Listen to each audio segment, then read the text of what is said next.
Hello and welcome to Unity Presbyterian Church Online. This week in worship, Pastor David takes a look at Jesus' encounter with the woman at the well and what it means to gain living water. Let's listen. I want to show you guys a picture, and it's a picture of a group of us in high school. We went on a trip to Mexico each and every summer.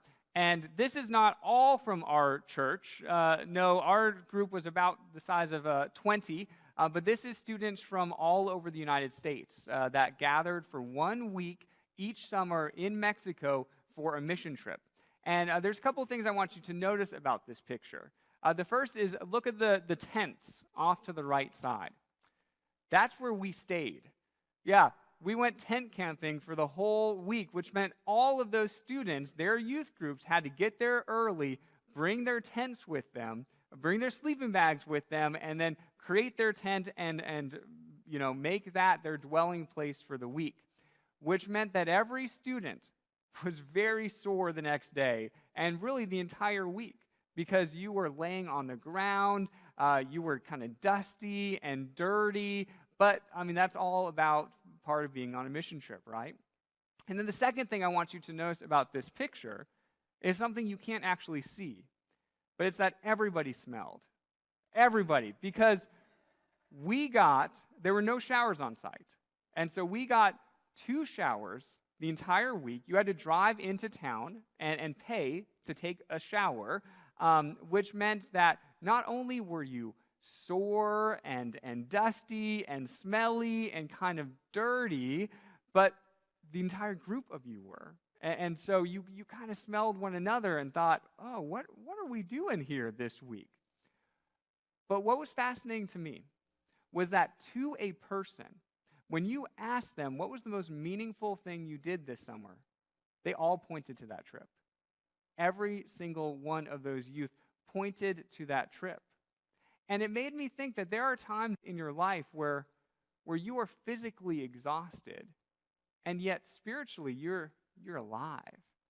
And that was true for these students, where physically you couldn't have been more kind of pushed outside your comfort zone, but something within them was just alive because they found meaning in the work that they did that week in Mexico. And upon reflection of that week, that's what I think it's really all about, is where in your life, no matter how physically tired you are, where do you find that sense of feeling alive?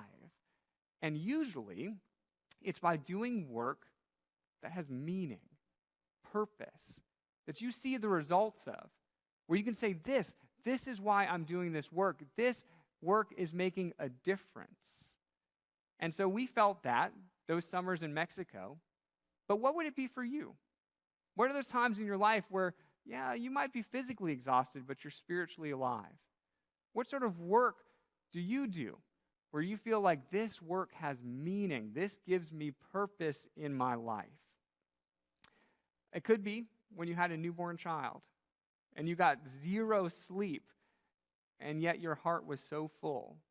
We all have different experiences, those times where the work that you're engaged in really mattered, and you knew that it mattered. Well, as I said earlier, we're in week 2 of our Encounter series, and we're studying a variety of people that had encounters with Jesus, and then what those encounters did to shape and change them. And today, we're going to study a story of a woman. And the woman had an encounter with Christ, and she learns this spiritual truth. She learns that many things promise fulfillment, but only one thing actually satisfies.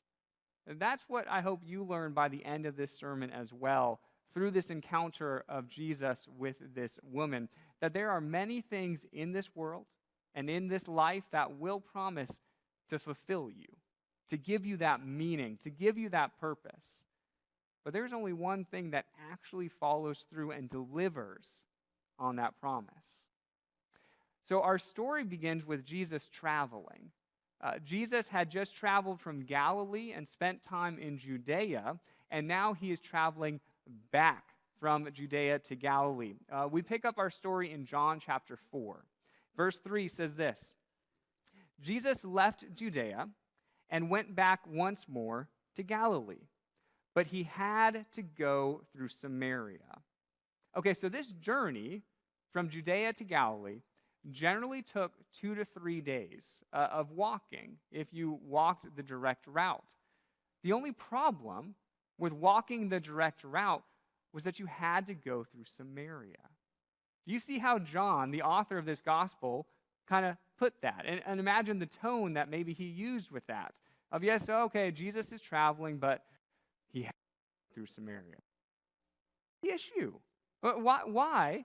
Well, and it's not just John, but most Jews in this time period, when they're traveling, they did not want to have to travel through Samaria.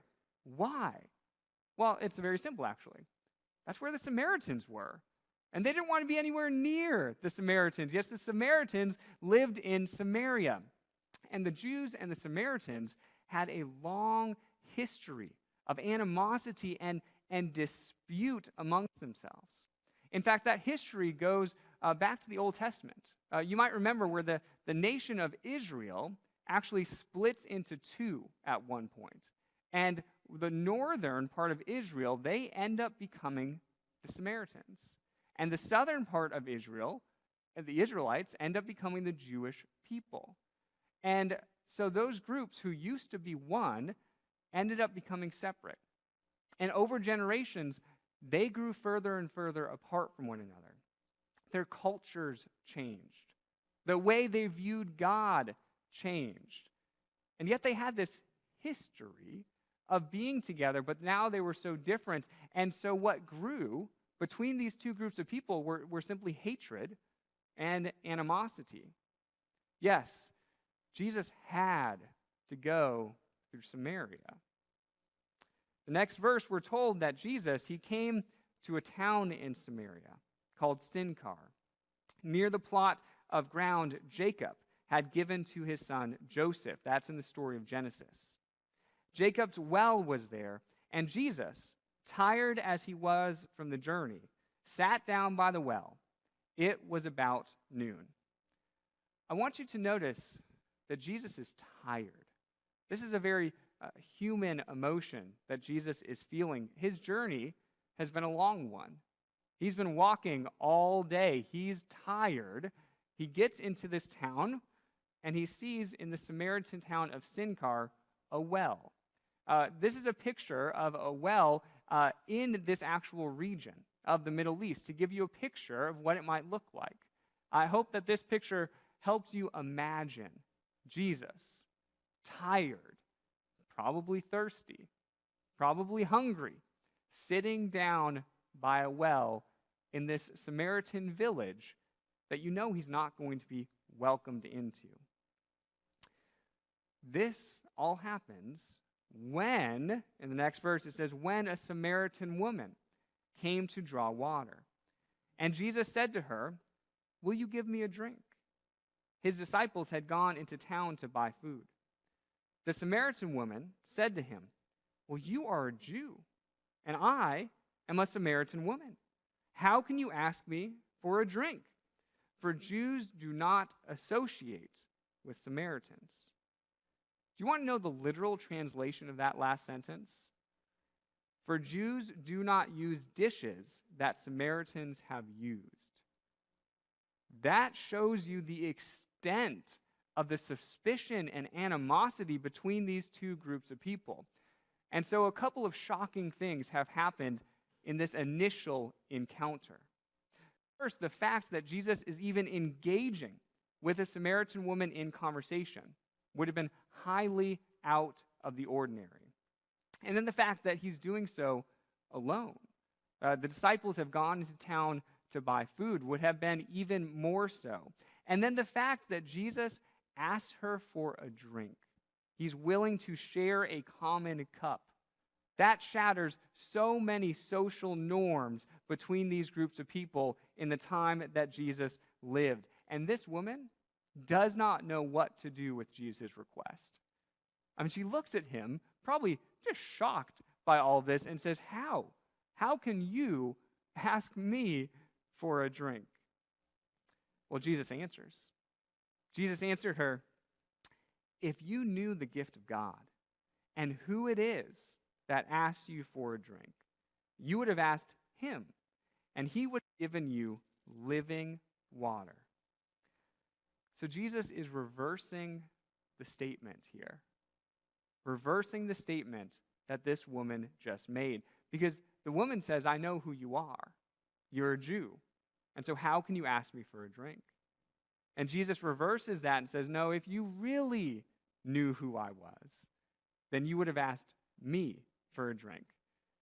You see, what Jesus is doing is he's moving the conversation past and beyond the history of hate and prejudice that these two groups had for each other. And the conversation, moving past that, is now focused only on one thing. It's focused solely on the identity of Jesus. Jesus saying, if you knew who I was, that's what truly matters. Not that I'm a Jew and you're a Samaritan, but if you knew who I was.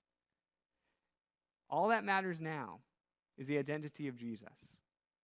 Not that he's a Jew, not that she's a Samaritan, and not that the groups that they've come from have such hatred for each other. But Jesus saying, if you knew who I was.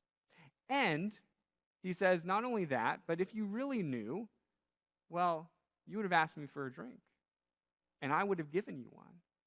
But the drink I would have given you is different from what you'd expect. No, the difference is that the water that I would give you is called living water. But Jesus doesn't yet explain what living water is. No, we'll have to go a little bit deeper in the story for that. So the woman responds. She says, Sir, the woman said, you have nothing to draw water with, and the well is deep. Where can you get this living water? Are you greater than our father Jacob, who gave us the well and drank from it himself, as did also his sons and his livestock?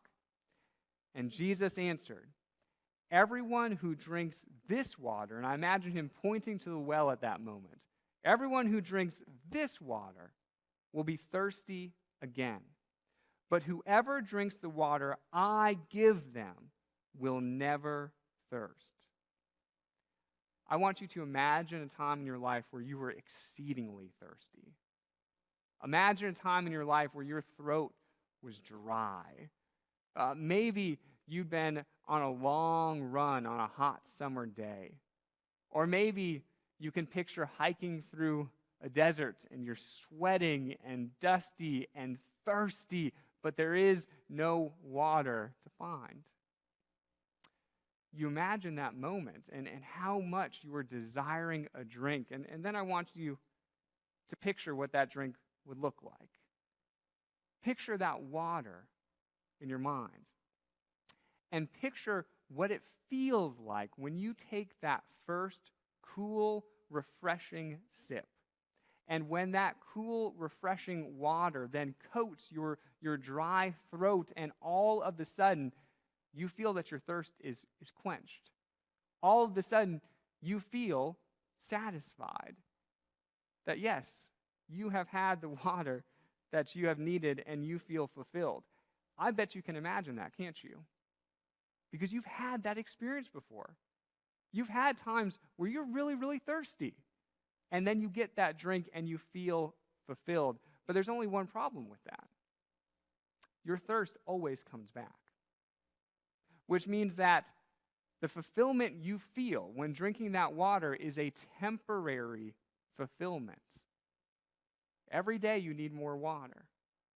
Every day you need to continue to drink to satisfy that longing, that quench that thirst. I mean, the woman by the well, she probably came to that well every day, filled up her bucket, and then did her long walk, her journey back to her village, only to do the whole thing over the next day.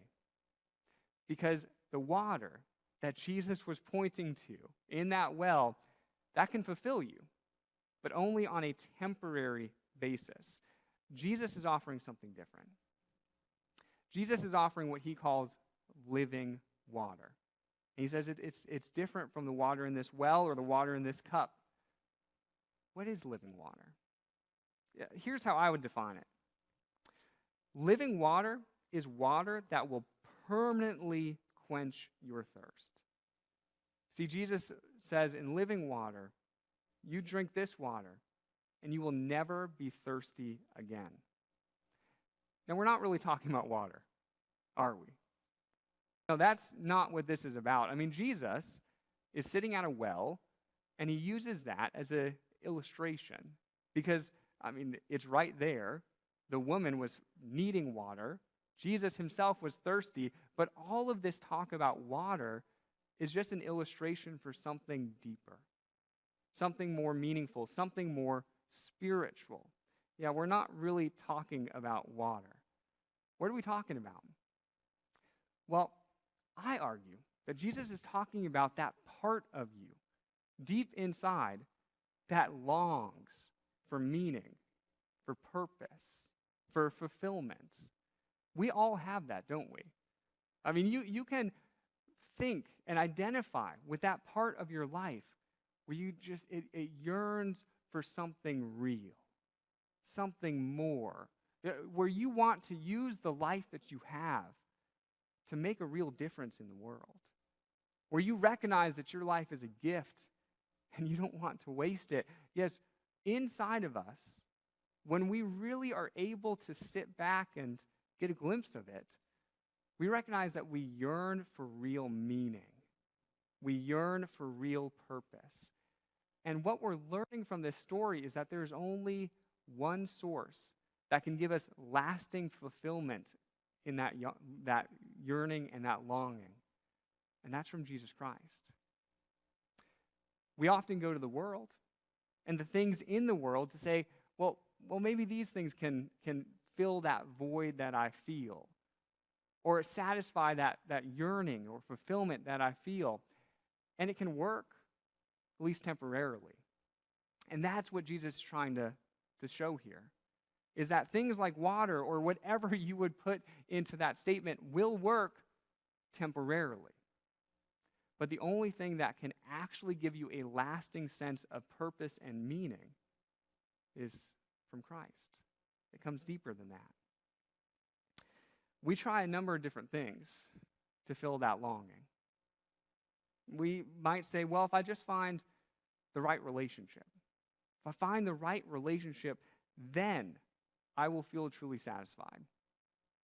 Or if I find the right job, if I get the right career track, then I will be happy.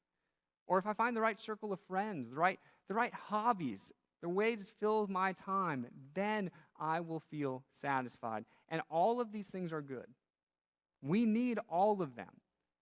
But we must recognize that the benefits we get from all of these things are temporary. There's only one thing that can eternally fulfill those deepest longings within us. Yes, what Jesus is trying to say here, using water as an illustration, is that there's nothing that can permanently quench that need inside of you outside of God. Yes, God alone can provide the meaning that we desire. And that's why Jesus offers living water. Unity's book club recently finished Dostoevsky's The Idiot, and it was a fantastic book. What's really interesting in it is Dostoevsky, he said it was one of the hardest books he ever wrote because the protagonist, the main character, he was attempting to write as a Christ-like person. And he had a very hard time writing what he called a most beautiful person in a world that's much like ours. It's not a perfect or not always a beautiful world. And so the whole thrust of the story is, how does this Christ-like character engage in this un-Christ-like world? And you can tell from the title of the book, the world just referred to him as the idiot. Like, oh, he does things so differently, but he's not like us. What's most interesting, though, is that Dostoevsky introduces all sorts of different characters, and all of the characters are searching for meaning.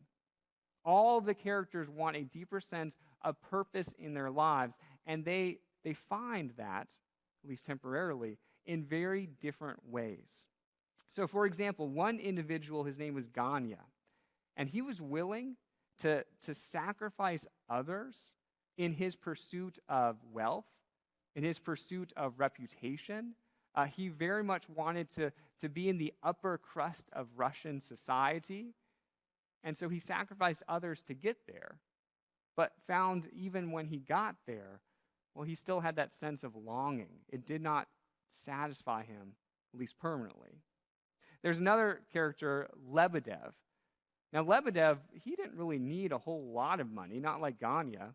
He just wanted enough so that every night he could buy a drink and fulfill his physical cravings.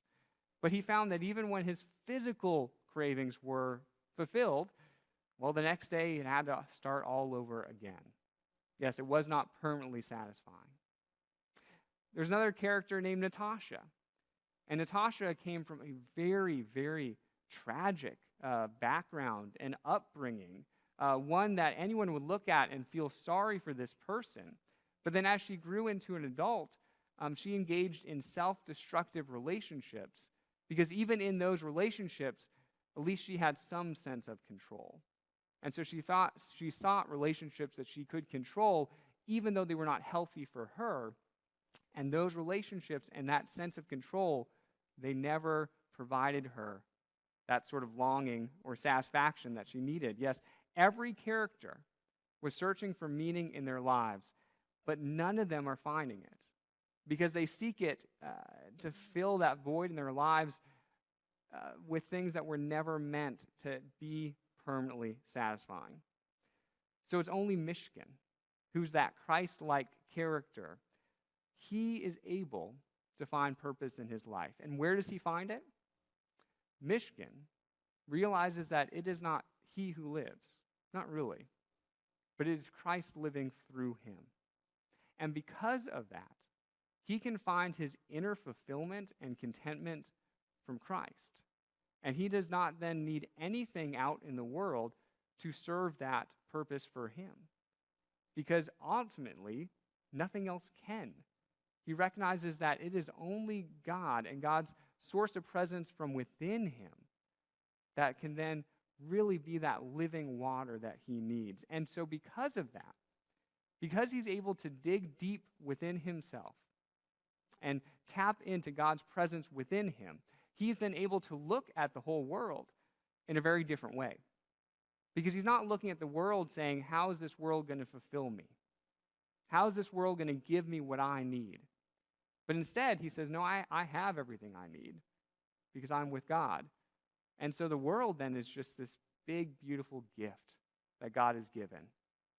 And he looks out on the world and sees it all as beautiful because it's something that he gets to simply enjoy and not seek his own satisfaction from. There's a wonderful quote when he looks at kind of how he sees the world. Here's what he says. He says, I don't know how one can walk by a tree and not be happy at the sight of it. I mean, think about how many trees we walk by every day, and we don't even think about it. But Mishkin looks at the world and says, God made all of this. This is a gift for me. So how can you walk by a tree and it not put a smile on your face? Or he says, and how can one talk to a man and not be happy in loving him? Oh, it's only that I'm not able to express it. What beautiful things there are at every step, that even the most hopeless man must feel to be beautiful. I mean, look at a child. Look at God's sunrise. Look at the grass, how it grows. Look at the eyes that gaze at you and love you. Yes, Mishkin was able to see beauty in all things. He said, look at the laughter of a child. See and notice even how the green grass grows, and let that all remind you that this is a gift from God and that the beauty of the world is so immense that you can't even walk by a tree without smiling. The world, Mishkin realized, and I think the woman at the well realized, will never permanently satisfy us. We can enjoy it, but we enjoy it temporarily. The source that we need to fulfill our deepest longings is the living water that comes from Christ. It is that relationship with our Creator. that is a well that will never run dry. That will be an eternally satisfying reality.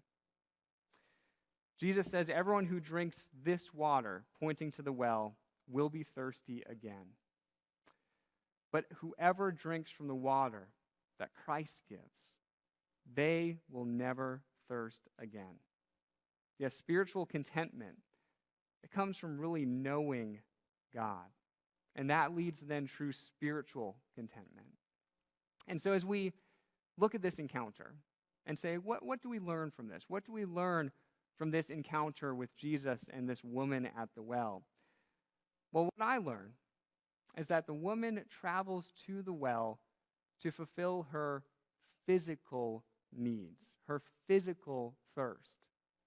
But instead, what she finds out is an opportunity at that well to fulfill her spiritual needs, her spiritual thirst. And we are given that same opportunity. Yeah, remember how we started this whole sermon. Many things promise fulfillment, but only one thing actually satisfies. This encounter encourages us to stop looking for fulfillment from things that were never meant to permanently fulfill us. But instead, I would encourage you to identify those areas of your life that make you feel most alive. That the work that you engage in that makes you feel like, yes, this is why I was created. This is meaningful work. This gives me purpose. Because my guess is that sort of work is the work that God is working through you to accomplish. Much like those Mexico mission trips, when you're physically exhausted but spiritually alive, identify those moments in yourself. Because I bet those are moments where you are drawing from the well of living water, where Christ is working through you and you feel it. And then your relationship with the world is not like, what do I need? But what can I give? Because it's all just so beautiful. And so next time you see a tree, maybe this can be your challenge today. Next time you see a tree or the laughter of a child, simply be astounded at the beauty of this world and recognize that this is all something God made for you. Yes, that's the living water that we can draw from together. Amen. If you would like more information about Unity Presbyterian Church, please visit our website at www.unitypres.org or visit us on Facebook. This is the Unity Presbyterian Church podcast. Have a great week.